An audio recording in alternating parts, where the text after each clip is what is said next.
Berapa income yang selesa kalau nak berbuka dekat hotel setiap minggu? Wah, kaya betul. Jom kita breakdown. Buffet Ramadan dekat hotel ni memang betul-betul menggoda.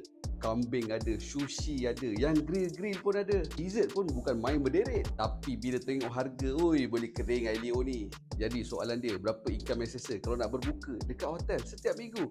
Jom kita kira dulu. Kos nak berbuka dekat hotel untuk buffet ni 100 ke 150 untuk satu pack. RM125 lah on average kali dengan 4 kali makan bersamaan dengan RM500 sebulan. Kalau dah berbuka makan buffet dekat hotel ni, tak mungkin lah kau pergi makan seorang-seorang kan. Mesti bawa isteri ataupun bawa girlfriend. Dah nak kena payung pula. Berbuka setiap minggu dekat hotel dah RM1,000 sebulan. Berapa income yang selesa kalau setiap minggu nak berbuka buffet dekat hotel? Katalah nak gunakan 30% daripada income. Sebulan income kena ada RM3,333. Kalau nak gunakan 20% sahaja daripada income, sebulan income kena ada RM5,000. Bulan puasa ni untuk kita belajar kawan nafsu ke, ataupun bulan untuk kita hidangkan nafsu dengan makanan yang melampau-lampau?